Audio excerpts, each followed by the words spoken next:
Hi, magandang araw po ulit sa inyong lahat. For our second reading of the day, ayan, ano po kaya ang makikita natin for our second reading of the day? I hope na makaresonate po kayo sa ating magiging reading at alamin po natin kung ano po ang makikita natin sa ating second reading of the day. Alasain lang muna po natin.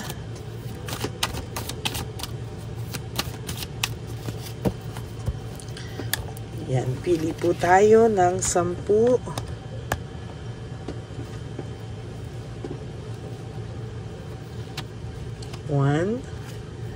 2, 3, 4, 5, 6, 7, 8, 9, and 10.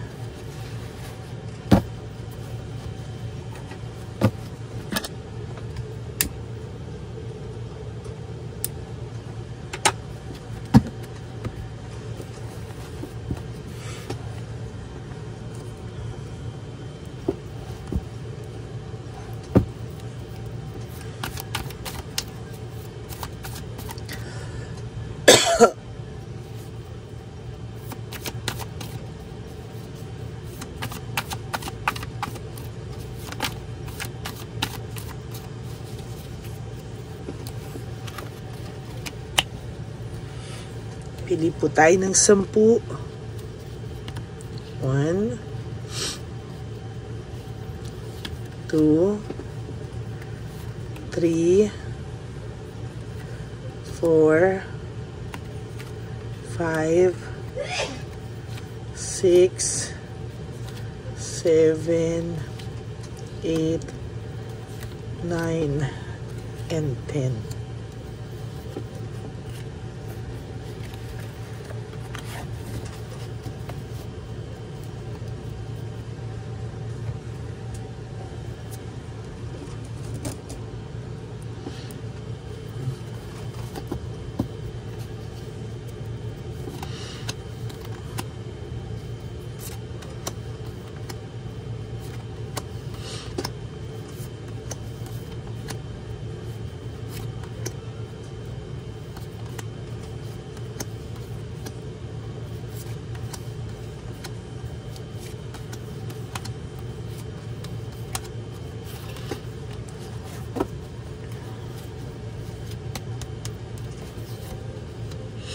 Ambition and desire, no? Sa nakikita ko po dito, marami pa po siyang gustong gawin, pero ngayon po siya po ay wala. Actually, wala po siya sa ulirat.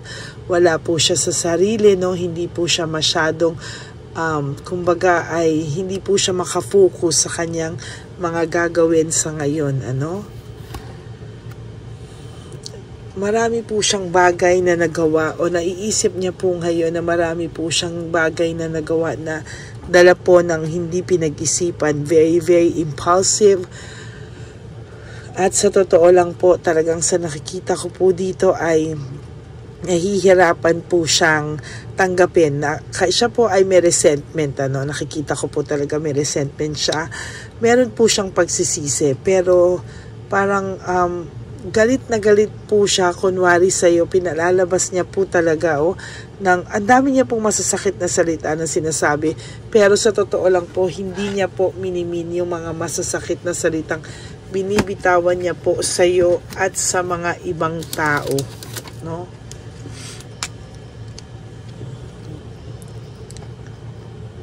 Lahat ng masasakit na salitang binitiwan niya sa'yo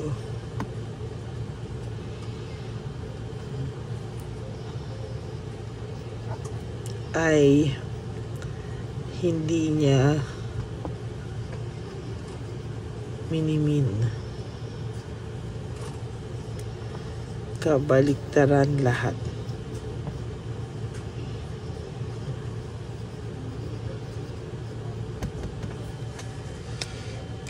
no? So sa nakikita ko po dito ay lahat po ng masasakit na salitang binitawan niya sa iyo ay hindi niya po minimin. Lahat po yan ay kabaliktaran lamang, no? Sa totoo lang po, baliktad yan, kabaliktaran po yan, at hindi niya po talaga yan, hindi po talaga yan ang kanyang ibig sabihin, ano? Talagang gusto niya lang pong manalo sa iyo for whatever reason.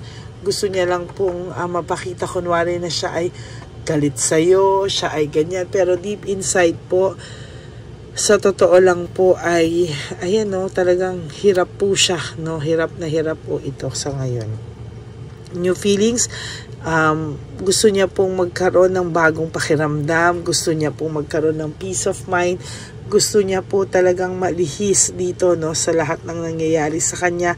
Pero ang nangyayari po talaga ay hindi po siya talaga, hindi niya po ito nagagawang panindigan, ano, yung mga gusto niya sanang gawing kabutihan, pagbawi, no, parang nahihiya po siya or nauunahan po siya ng hiya or nauunahan na lang siya. Feeling niya po sa sobrang dami nangyari, parang hindi na po maaayos, no, parang sa sobrang dami, no. Weakness and manipulation, parang minamanipulate na lang po niya yung sarili niya o yung kahinaan niya po para po sa totoo lang ay umayos po yung kanyang pakiramdam, no?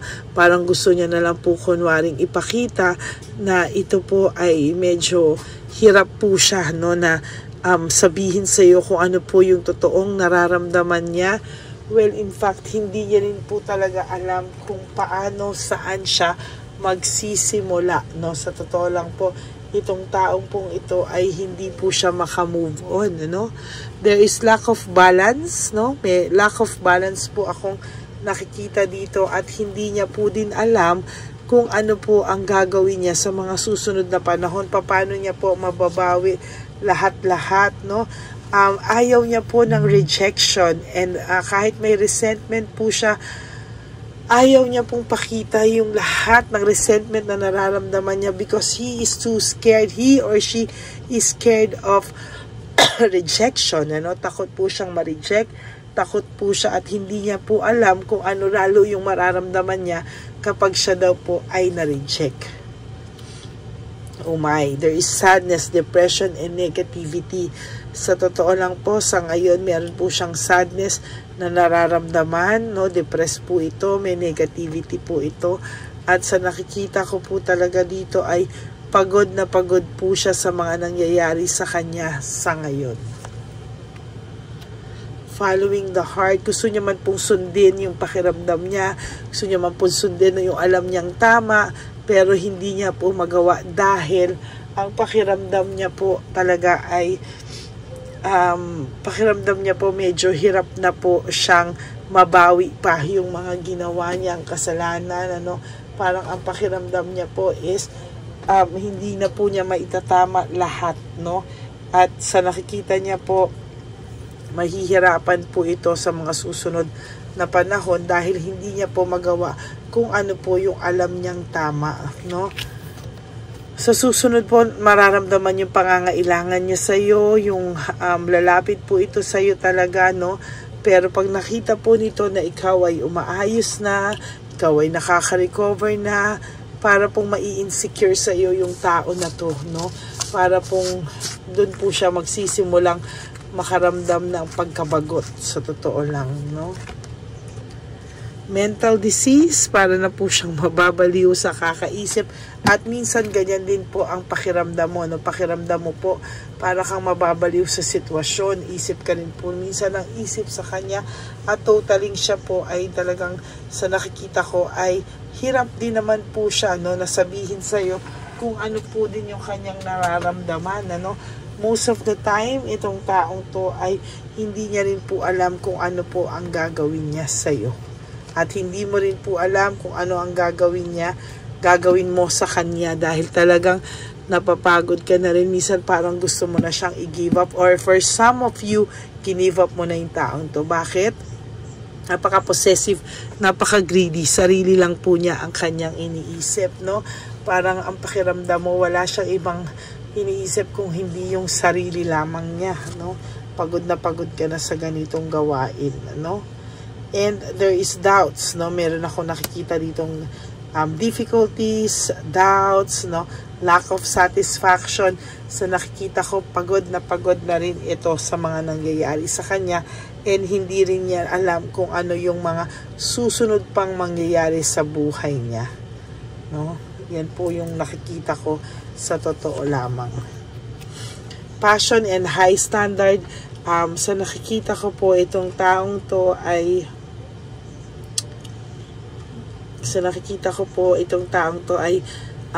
she used to be very passionable sa'yo, very ang dami niya pong gustong ma-achieve sa buhay, maayos siya before, pero ngayon po sobra na pong gulo nito sa kanyang buhay.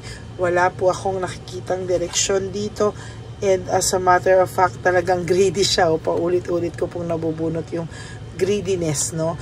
Minsan po kasi pag ang taong greedy, sa umpisa po hindi po naiisip yung consequences ng mga nangyayari sa kanya, pero eventually po dun lang po magsisink in sa kanya, no?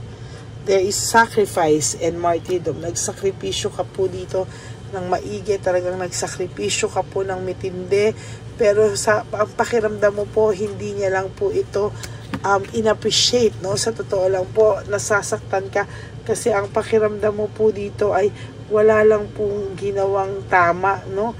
Parang ang pakiramdam niya po, ikaw pa yung may kasalanan. Well, in fact, alam mo naman po at alam niya po sa sarili niya na siya yung may kasalanan. Oh? Grabe. Parang ikaw lagi ang may you know.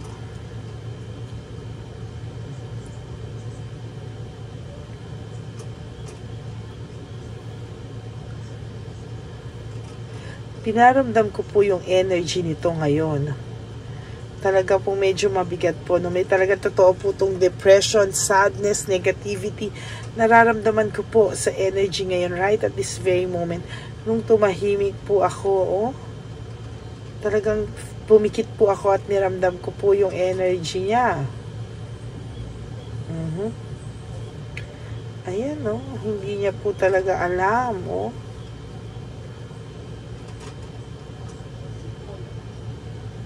Hindi ko alam bakit ayaw niya pa rin lumapit. Ang taas pa rin po ng pride niya, pero may longingness po siya sa iyo, eh. Naiisip niya po yung inyong happy memories, no? Pag naiisip niya daw po yung mga happy memories niyo, para rin po siyang nag-heal, no?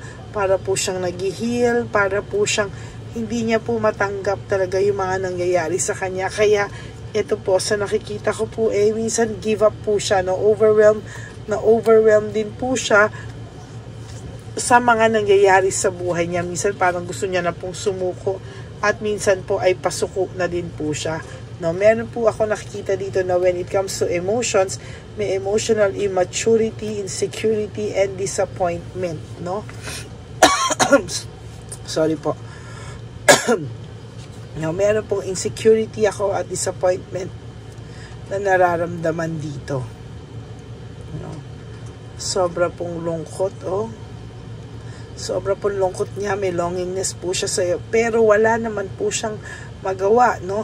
Minsan dinadaan niya na lang po lahat sa masasakit na salitang binibitawan niya sa iyo, pero lahat naman po yun ay kabaliktaran, ano? Kung sabihan ka po ng masasakit nito, hindi rin naman po niya kayang panindigan yan, at hindi ka rin naman po niya din kayang gawan ng masama at all, no? Ayan, no, parehong emotional immaturity, insecurity, and disappointment. Two different cards with one meaning, no? Ibang-iba po talaga ang utak niya sa ngayon kaysa sa utak na nakilala mo siya, no? Nung dati po, matured itong mag-isip, para po itong no? Parang nung mahal ka pa po niya, na pakiramdam mo, mahal na mahal ka niya, at wala pa po siyang sapi o wala po siyang ganyang problema, pakiramdam mo po maayos ang samahan nyo, in love na in love siya sa'yo, masaya kayo. Biglang all of a sudden, pagising mo sa iyo isang umaga, nawala na lang po lahat, at parang para ka na pong kontrabida sa buhay niya, ikaw ang kaaway, hindi mo po alam what went wrong, anong nangyari, bakit bigla na lang iba na ang taong minahal mo, hindi na siya yung tao na minahal mo dati, no?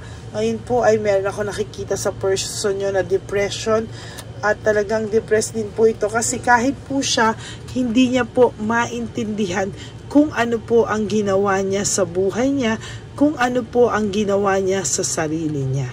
So yan po ang ating reading of the day. I hope na naka-resonate po kayo. And if you do, can you please give me a like and comment down below sa lahat po ng mga tao na lahat ng sinasabi nilang masasakit sa iyo, o sa mga persons nyo na lahat ng masasakit na salita ay binitawan niya sa iyo at hindi lang kabaliktaran, at hindi niya masabi sa iyo na kabaliktaran lahat yan. Yan po ang inyong second reading of the day, no? Talaga pong kakaiba, no? Kaya po kung ito pong reading na to, gusto niyo pong malaman if this reading is for you, you can message me po at Ladyly Elena. If you want to have a personal reading with me, you can message me po at Ladyly Elena, that's Ladyly Elena. Nasa dulo po yan ng ating video, dyan nyo lang po ako makokontak. That's my only official and legit FB account. Yan. Maraming salamat po sa inyong lahat. And for those of you who would like to give me a super thanks, I would really appreciate that and love that from the bottom of my heart. Lalo na po ngayon na tayo po ay nag-iipon na at nagsisimula na pong mag-ipon sa One Love a Day Christmas edition for our street lolos and lolas. Maraming pong salamat din for not skipping ads. Tulong nyo na po yan sa ating channel. Ang channel na ito po ay para po sa atin. Maraming salamat po sa inyong lahat, and may God bless you all. At lagi ko pong bilin sa aking mga ever loyal and solid Lady Elena friends, family, and subscribers. I love you all from the bottom of my heart. Mahal na mahal ko po kayong lahat, and I do really hope na wag po kayong malungkot, no? At sana po you live one day at a time, no? Wag muna po kayong mag-isip ng kung ano man at ano man ang mga mangyayari at ibang mga okasyon like birthdays, anniversary nyo, Christmas, New Year, and especially Valentine's Day. No, siguraduhin nyo lang po na you live for today only, no? Do three things that will make you happy for today. At yun po ang sana ay gawin nyo po, no? Prioritize nyo muna po yung sarili nyo. Yun po, no? At ang lagi ko rin po sinasabi na life is too short. Don't make it shorter by stressing yourself from all the pains and heartaches na binigay sa inyo na kahapon. Just surrender everything to the divine universe. Just let go and let God write your life and love story. I will be back for another set of reading po tomorrow, no? Pasensya na po kayo kung first and second reading lang po ngayon. Pero ako po ay magbabalik. May pasensya na po kayo, meron na po akong pinagdadaanan, ano? Kasi nga po, ang sabi ko nga po